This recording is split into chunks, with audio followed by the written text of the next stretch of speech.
తలకు అందమైన ప్రకాశమానమైన కిరీటమును నీకు దయచేయును. సామెతల గ్రంథము 4వ అధ్యాయం 9వ వచనం.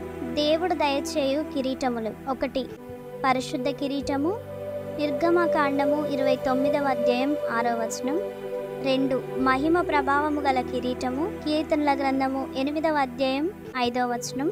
3 జ్ఞానమనే కిరీటము, సామెతలు 14:18. 4 నీతి కిరీటము, 2వ పత్రిక తిమోతి 4వ అధ్యాయం 8వ వచనం. 5 అక్షయవగు కిరీటము, కొరింథీయులకు రాసిన పత్రిక 1వ పత్రిక 9వ అధ్యాయం 25వ వచనం.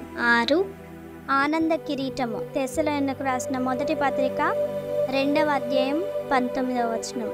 7 జీవ కిరీటము, యాకోబు 1వ అధ్యాయం 12వ వచనం. నా ప్రియ నేస్తమా, పైన చెప్పబడిన కిరీటములన్నీ నీకు ధరింపవలనని యేసు ఆశించి ఆయన తన శిలువ శ్రమల సందర్భములో ముళ్ళ కిరీటమును ధరించాడు. ప్రియ చదువరి, నేడు నీవు ఇట్టి రక్షకుడైన యేసు ప్రభువుని ప్రేమించి హృదయపూర్వకముగా ఆయనను సేవిస్తూ పరీక్షలలోనూ పరిచర్యలలోనూ శ్రమలలోనూ నమ్మకముగా నిలవబడి ఇతర క్రైస్తవులకు మాదిరిగా జీవిస్తూ ఆయన ప్రత్యక్షత కొరకు ఎదురు చూస్తే దేవుడు నీకు పరిశుద్ధత, మహిమ, నీతి, జ్ఞానము, ఆనందము, నిత్య జీవము అనే కిరీటములు దయచేయును.